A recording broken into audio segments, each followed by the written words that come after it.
There is a Canadian flag being raised right now in Nuuk, Greenland. A crowd of Inuit leaders is spontaneously singing "O Canada," while a Coast Guard icebreaker sits anchored in the harbour behind them. It sounds ceremonial, it sounds diplomatic, it sounds harmless. But what you are actually watching is one of the most calculated geopolitical counterpunches of the decade. Because Canada did not just open a consulate. Canada just told the most powerful man on earth that the game he thought he was playing now has new rules. To understand why a flag ceremony in a frozen town of roughly 57,000 people matters more than 100 press conferences, you need to rewind exactly 3 weeks. January 20th, 2026, Davos, Switzerland, the World Economic Forum. Mark Carney, the former central banker who became Canada's Prime Minister because Canadians wanted someone who would not flinch, walks onto that stage and delivers 6 words that changed everything. We are in the midst of a rupture, not a transition, not a disagreement, a rupture. Then he said the part that landed like a grenade in Washington. Middle powers must act together because if we are not at the table, we are on the menu. He did not name Donald Trump. He did not have to. Every person in that room knew exactly who he was talking about, and Trump knew it too. Within hours, the President of the United States fired back from the same city. Canada lives because of the United States. Remember that, Mark? Then he revoked Carney's invitation to his so-called Board of Peace. Then he posted an altered map on social media showing the United States absorbing Canada, Venezuela, Greenland, and Cuba as part of its territory. And then, just to make the message crystal clear, he started calling the Prime Minister of a sovereign G7 nation Governor Carney, the same insult he used on Justin Trudeau. It was a deliberate mockery of Canadian sovereignty, implying Canada is nothing more than a state waiting to be absorbed. Now, some people watched all of this and saw a war of words, political theatre, social media drama, but that is only the surface layer. If you stop there, you miss everything.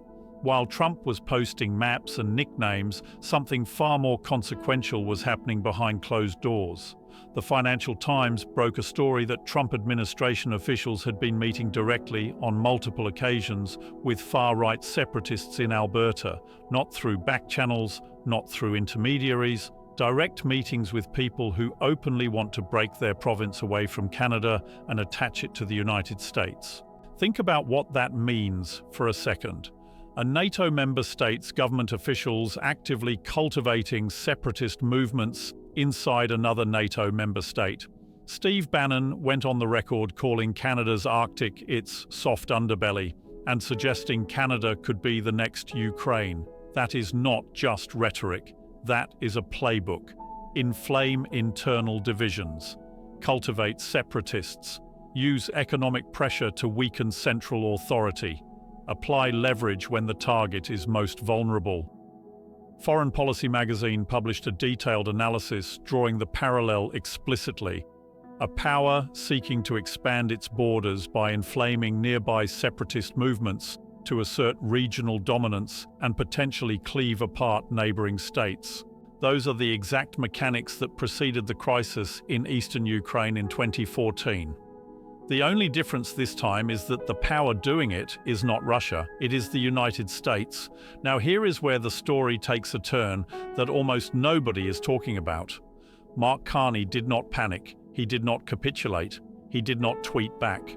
Instead, he flew to Beijing, becoming the first Canadian Prime Minister to visit China since 2017, and he came home with a deal. Canada would allow up to 49,000 Chinese electric vehicles into its market at a reduced tariff rate of 6.1%. In return, Beijing would slash tariffs on Canadian canola seed from 85% to roughly 15%. Canadian lobster, crabs, peas and canola meal would be freed from punitive Chinese tariffs until at least the end of 2026. The estimated value unlocked for Canadian exporters, nearly $3 billion.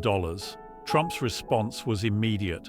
On Truth Social, he threatened a 100% tariff on all Canadian goods entering the United States. 100% on your closest ally, on the country that shares the longest undefended border in the history of the world, on a country that fought beside you in every major conflict of the 20th century.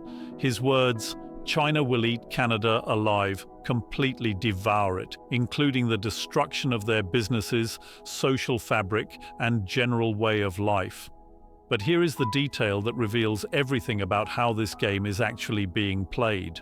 1 week before that threat, when reporters asked Trump about the Canada-China deal, he said, and I quote, "That's what he should be doing. It's a good thing for him to sign a trade deal. If you can get a deal with China, you should do that." The same deal, the same terms, praised 1 week, punished the next. Not because the facts changed, but because Carney went to Davos and refused to bend the knee. This is not trade policy.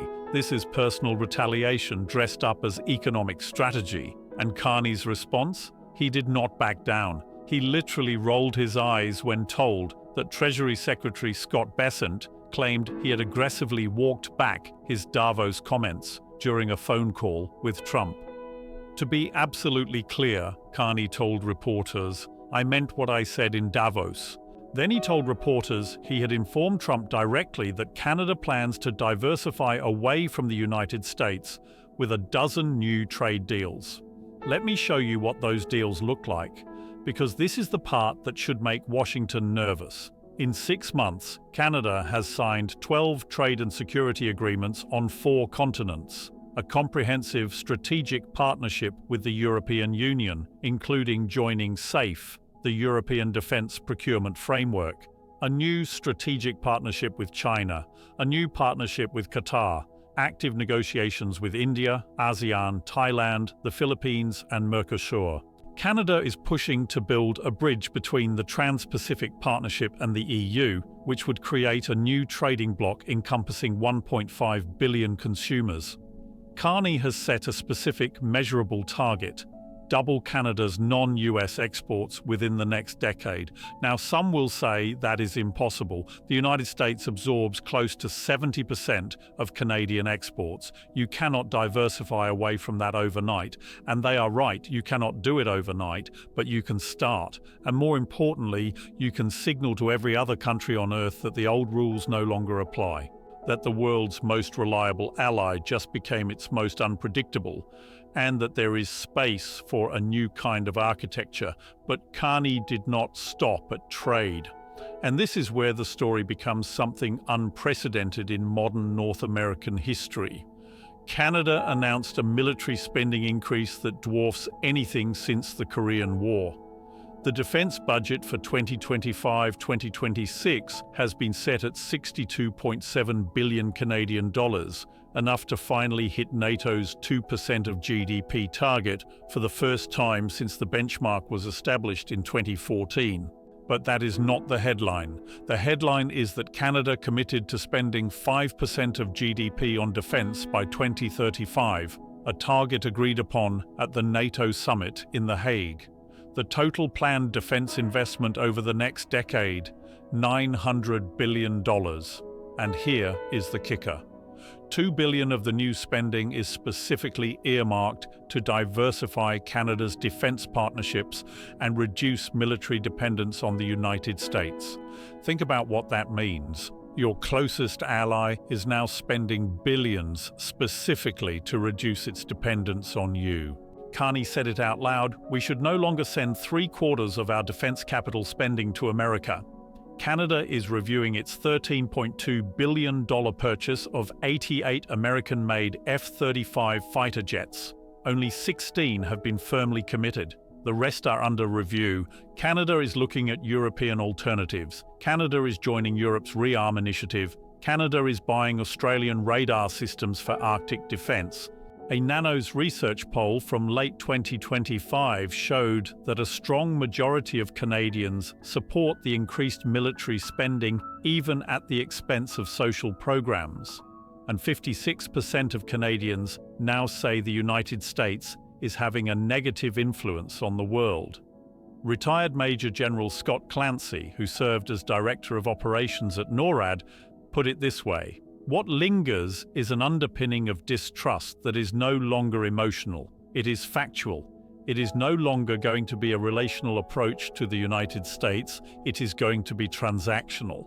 That single shift from relational to transactional represents the most significant change in North American geopolitics since NATO was founded in 1949. And then came Friday, February 6th, the consulate opening in Greenland. Foreign Affairs Minister Anita Anand, accompanied by Governor-General Mary Simon, both Inuit, raising the Canadian flag in Nuuk, while a Canadian Coast Guard icebreaker sat in the harbour.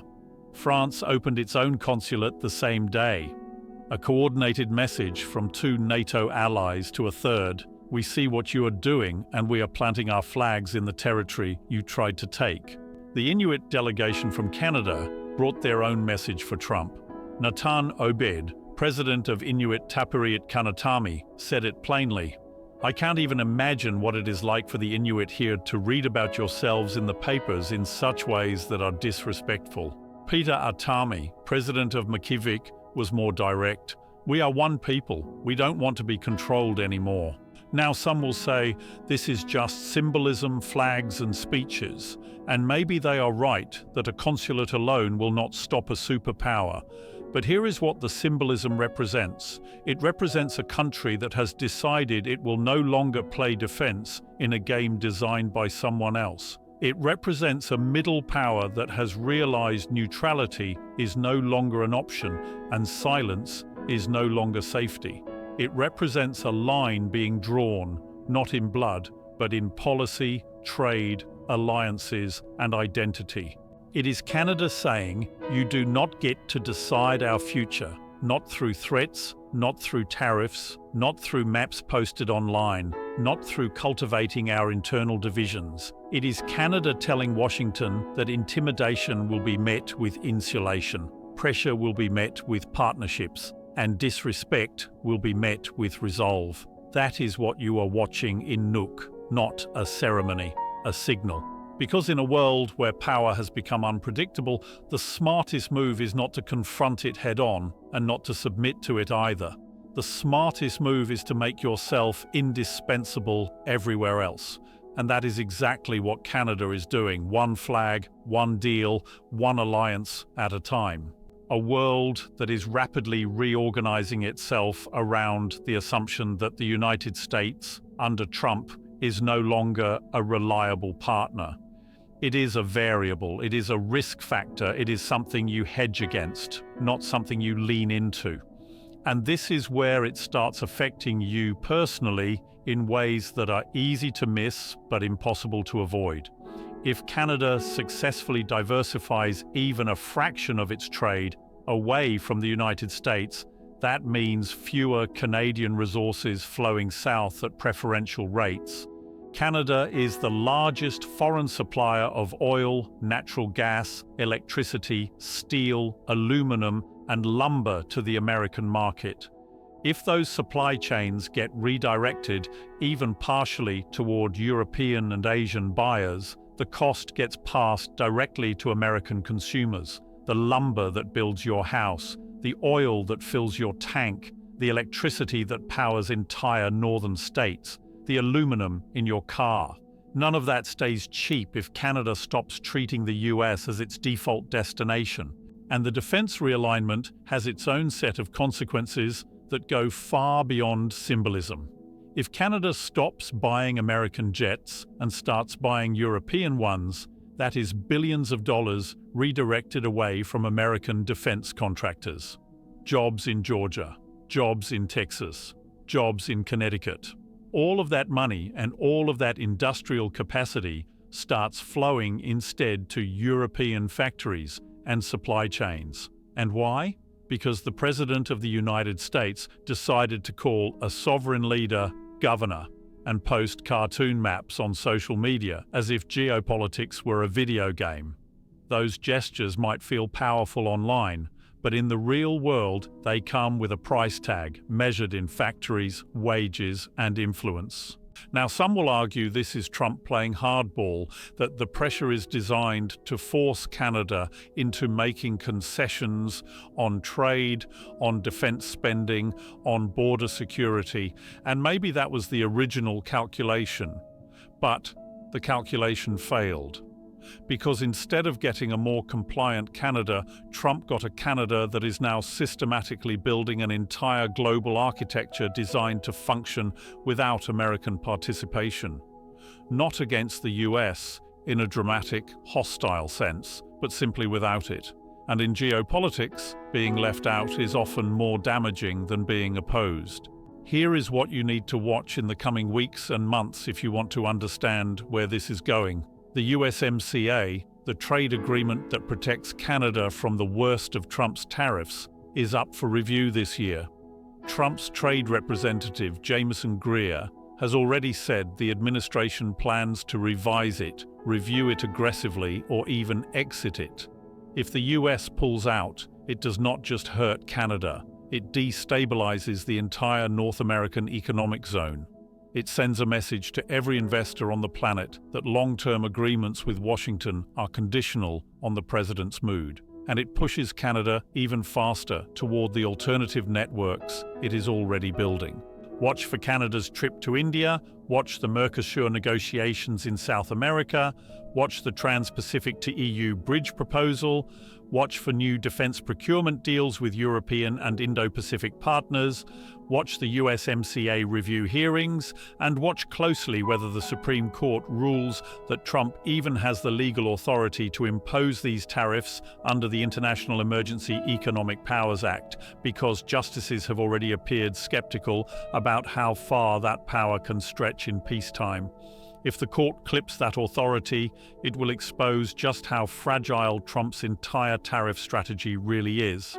What you are witnessing is not a trade dispute. It is not a diplomatic spat. It is not normal friction between allies. It is the unraveling of the most successful bilateral relationship in modern history, driven almost entirely by one man's inability to tolerate an ally who refuses to be treated as a subordinate. Canada did not start this fight, but Canada is finishing it in the most effective way possible, by building a world where the fight no longer matters. A world where Canada's prosperity, security, and influence no longer depend primarily on Washington's approval. And this is the part that should really give Americans pause. The question is not whether Canada will survive this. Canada already has. The question is whether the United States will notice what it lost before it is too late to get it back. Influence is not something you can just demand. It is something you earn and maintain over time. And once allies stop seeing you as essential, it is incredibly hard to convince them to come back. Pay attention. The map is being redrawn, and it is not the cartoon version Trump posted online. It is being redrawn in trade routes, in defense contracts, in diplomatic habits, and in long-term trust. And every time an ally decides to hedge instead of commit, that redraw becomes more permanent. This is what happens when a superpower confuses intimidation with leadership. You don't get obedience, you get insulation. You don't get loyalty, you get alternatives. And once those alternatives exist, the old leverage stops working the way it used to.